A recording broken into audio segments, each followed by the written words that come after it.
ăn khơi nhà lâu ní sạt tray chia propun có đôi chia mặt đai rồi bao họ bồ rót đại chia nẹt rụt cong bay đại ban bắt luôn mà đo ngày ní 56 ថ្ងៃហើយដែលប្រពន្ធនឹងម្ដាយបានកាន់រូបថតដើរសុំឲ្យអ្នកសារព័ត៌មានធ្វើការជួយផ្សព្វផ្សាយដើម្បីស្វែងរកនៅដំណឹងរបស់ប្តីឥឡូវនេះគាត់បានមកដល់គោស្ពានជ្រោយចង្វាដើម្បីឲ្យខ្ញុំធ្វើការជួយផ្សព្វផ្សាយឲ្យបានដំណឹងនេះដឹងដល់សមត្ថកិច្ចមេត្តាជួយស្រាវជ្រាវនៅក្នុងករណីបាត់ប្តីរបស់គាត់ដែលប្រទះឃើញតែកង់3ដែលគាត់រត់ជាប្រចាំថ្ងៃនឹងត្រូវបាន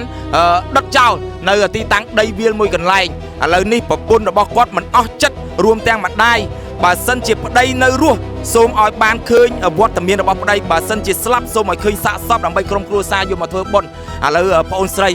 ប្អូនមកគោស្ពានជ្រោយចង្វាទាំងយប់នេះប្អូនមកសុំឲ្យបងធ្វើការជួយផ្សព្វផ្សាយដើម្បីស្នើសុំទៅកាន់សមត្ថកិច្ចយ៉ាងម៉េចដែរបងនេះ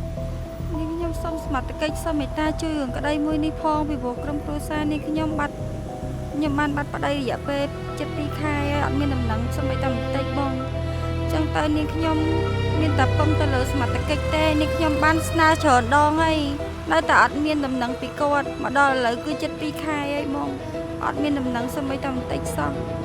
ឈឺចាប់ឯកានិងអារម្មណ៍ក្តុកក្តួលទេបងអូននៅពេលដែលវត្តមានរបស់ប្តីបានបាត់សូនឈឹងតែម្ដងមកដល់ពេលនេះគ្មានសូម្បីតែដំណឹងប៉ិនចុងកញ្ចក់ឬតែដំណឹងគេថាប្រទះឃើញសាកសពមនុស្សនៅទីតាំងនេះប្រទះឃើញសាកសពមនុស្សនៅទីតាំងនោះដែលគេសង្ស័យថាជាប្តីរបស់ប្អូនអារម្មណ៍រន្ធត់ម្ដងនៅពេលដែលទៅមើលសាកសពមនុស្សដែលស្លាប់ក្នុងនាមប្អូនជាមនុស្សស្រីម្នាក់ដែលខ្លាចនៅរឿងរ៉ាវទាំងអស់នឹងនៅពេលដែលទៅឈរសម្លឹងសាកសពដែលគេប្រទះឃើញគ្រោងឆ្អឹងម្ដងប្អូនអារម្មណ៍រន្ធត់ប៉ុណ្ណាអារម្មណ៍ពេលខ្លះជីតាមផ្លូវគិតឡើងដូចមនុស្សឈួតចឹងមកអារម្មណ៍ខ្ញុំឡើងរាប់ឡែម្ដងហើយពេលខ្លះរយៈពេល2 ខែនេះផ្លូវចិត្តខ្ញុំចង់ឈួតម្ដងហើយតែខ្លះតែមើលចឹងទៅញ័រដៃញ័រជើងអស់ហើយគិតថាជាគាត់ចឹងតែក៏មិនមែនទៅក៏សុបាយចិត្តវិញក៏អវិញគិតថាប្តីនៅមានជីវិតពីព្រោះអីវា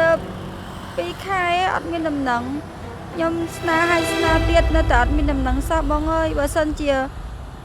គាត់ស្លាប់សូមឲ្យឃើញសពបើរស់សូមឲ្យឃើញមនុស្សវិលត្រឡប់មកផ្ទះវិញផងកុំឲ្យស្ងាត់ចឹងអីបងក្រុមគ្រួសារមួយនៅចាំផ្លូវបើសិនជាសមត្ថកិច្ចគាត់ចង់និយាយថាសមត្ថកិច្ចគឺគ្រឿងក្តីផ្សេងគឺគាត់ធ្វើលឿនណាសូម្បីតែចោលឆក់កាបូបឆក់អីគាត់ទៅចាប់ដល់ទេហោកាប់គ្នាកាប់អីហ្នឹងទៅរត់ពួននៅណាក៏គាត់អាចធ្វើបានដែរសូម្បីតែស្លាប់មនុស្សដាក់នៅក្នុងបេតុងថ្ងៃមុននៅគាត់ស្រាវជ្រាវរកឃើញតែរឿងក្តីរបស់ប្តីខ្ញុំហេតុអីបានស្ងាត់ឆឹងអញ្ចឹងសូម្បីតែអ្នកដែលដុតកង់3ក៏អត់ធ្វើអត់បានទៀតក៏នៅតែរកអត់បានទៀតហេតុអីបានអត់មានដំណឹងសូនឆឹងសូម្បីតែអ្នកដុតកង់3បើសិនជាមានពីអាចារ្យរាមជាច្រើនថាប្តីខ្ញុំជាអ្នកដុតខ្លួនឯងបើសិនជាគាត់ជាអ្នកដុតខ្លួនឯងសូមមេត្តាជួយចាប់គាត់ផងចាប់គាត់មកឲ្យខ្ញុំអស់ចិត្តបើសិនជាគាត់មានស្រីមែនសូមឲ្យចាប់ឲ្យបានឲ្យដឹងថាគាត់មានស្រីនៅកន្លែងណាឲ្យខ្ញុំអស់ចិត្តកុំឲ្យស្ងាត់សូនឆឹងអញ្ចឹងអីក្រុមគ្រួសារខ្ញុំមួយពិបាកធ្វើចិត្តណាបងម្ដងចង់ឈួតអស់ហើយបងអូនមិនបានតែចង់ប្តឹងផ្ដាល់ប្តីអីទេគ្រាន់តែចង់ដឹងដំណឹងបើសិនជាគាត់នៅរស់សូមសមត្ថកិច្ចស្រាវជ្រាវតាមឲ្យដឹងថាគាត់មានស្រីនៅផ្ទះជាមួយស្រីនៅម្ដុំណាតែប៉ុណ្ណឹងប្រពន្ធគឺអស់ចិត្តហើយឲ្យគាត់ទៅបានក្តីសុខចោះរស់នៅជាមួយនឹងមនុស្សស្រីថ្មីដែលគាត់គិតថាមានសុភមង្គលជាងនៅជាមួយនឹងប្អូនត្រូវអត់ប្អូនចាខ្ញុំអត់ប្តឹងផ្ដាល់អីទេគ្រាន់តែឲ្យសមត្ថកិច្ចថាគាត់ប្រាប់ថាមួយម៉ាត់មកថាប្តីមានស្រីនៅនេះអញ្ចឹងគឺខ្ញុំឈប់ហ្មងឈប់រហើយគឺខ្ញុំអស់ចិត្តហើយតែនេះគឺអត់មានដំណឹងបងស្ងាត់ឆឹងបងតែពាក្យអាចារ្យរាមជាច្រើនថាគាត់មានស្រីមានអីចឹងណាប៉ុន្តែបើសិនជាមានស្រីមែនសុំសមត្ថកិច្ចសុំជួយផ្ដល់ដំណឹងឲ្យច្បាស់ផងថាគាត់បងអត់ជឿថាគាត់ទៅនៅឋានប្រច័ណ្ឌទេបងអូនបើគាត់មានស្រីក៏គាត់ច្បាស់ជាជិះម៉ូតូទៅទិញម្ហូបឬក៏ដឹកស្រីទៅនេះទៅនោះបងប្អូនប្រជាពលរដ្ឋគាត់ឃើញគាត់នឹងផ្ដល់ដំណឹងឲ្យបងអូនឯងត្រូវអត់ព្រោះអីបងអូនប្រកាសលេខទូរស័ព្ទជាសាធារណៈតាមរយៈសារព័ត៌មានជាច្រើនបើបងប្អូនប្រជាពលរដ្ឋគាត់បានប្រទះឃើញថាប្តីបងអូននៅណាគឺគាត់បានប្រាប់មកបងអូនឯងទោះបីទៅនៅដល់អាមេរិកក៏មានបងប្អូនប្រជាពលរដ្ឋខ្មែរយើងគាត់រស់នៅអាមេរិកគាត់ឃើញដែរបាទបើត្រឹមនៅស្រុកខ្មែររឿងអីគាត់មិនផ្ដល់ដំណឹងឲ្យបងអូនបងផ្សាយត្រឹមតែរឿងកង់3តែគាត់យកលុយបងប្អូនប្រជាពលរដ្ឋ$4-5,000ដែលគេបាញ់លុយច្រឡំនៅគេរកឃើញត្រូវអត់ចាបាទត្រឹមរឿងប្តីបងអូនរឿងអីអត់មានដំណឹងសូនឈឹងអញ្ចឹងធំរឿងគាត់ប៉ុណ្ណឹងសោះហេតុអីក៏ស្ងាត់ឆឹងល្អម៉េះ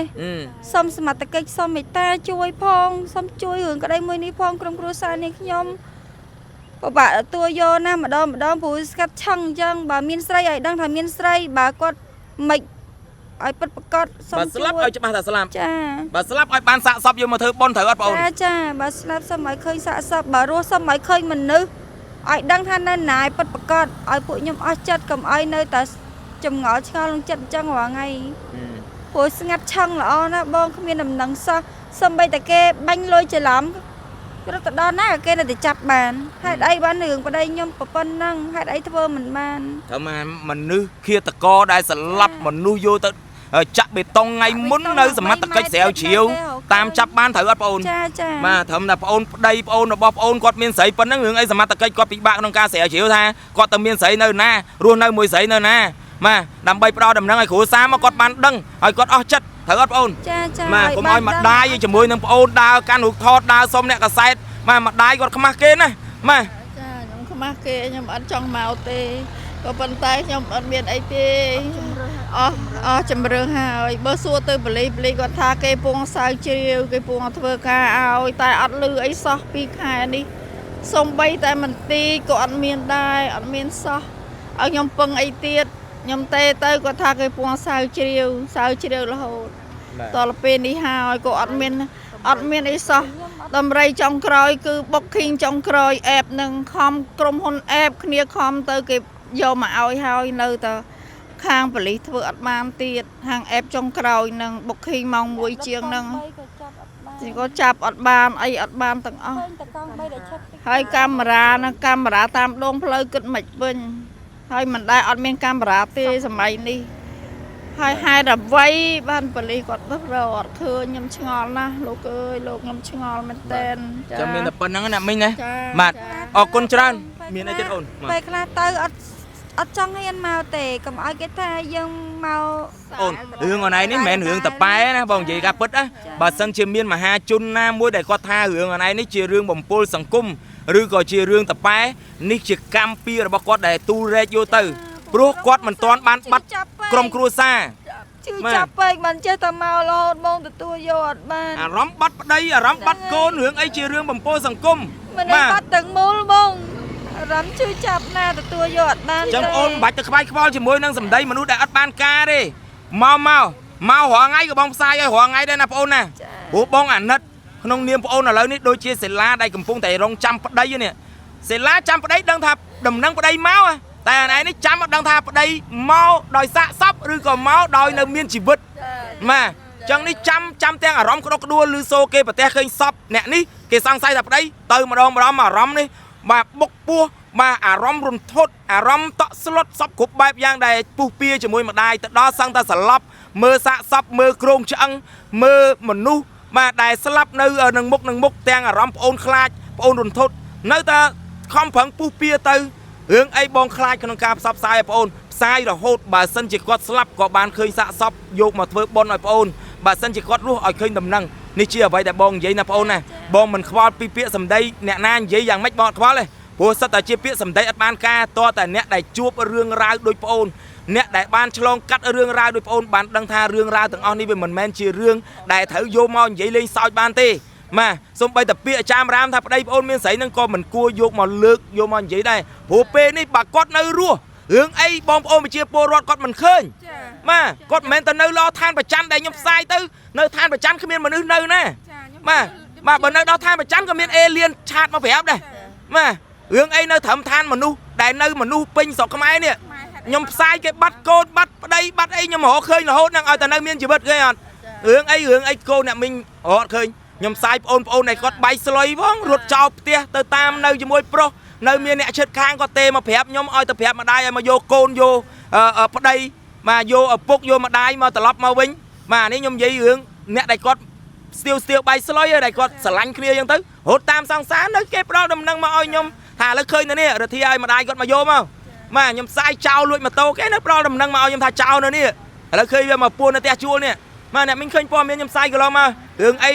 រឿងនេះខ្ញុំផ្សាយបើសិនជាគាត់នៅមានជីវិតសង្ឃឹមថាបងប្អូននឹងជួយផ្ដល់ដំណឹងបាទខ្ញុំមិនហ៊ានសន្និដ្ឋានថាគាត់ស្លាប់ឬក៏រស់ទេអ្នកមីងណាព្រោះការងារនេះបោះសមត្ថកិច្ចយើងមិនហ៊ានលូកលាន់ទេក្នុងនាមអ្នកខ្ញុំអ្នកកសែតអ្នកមីងមកសុំឲ្យផ្សាយរហូត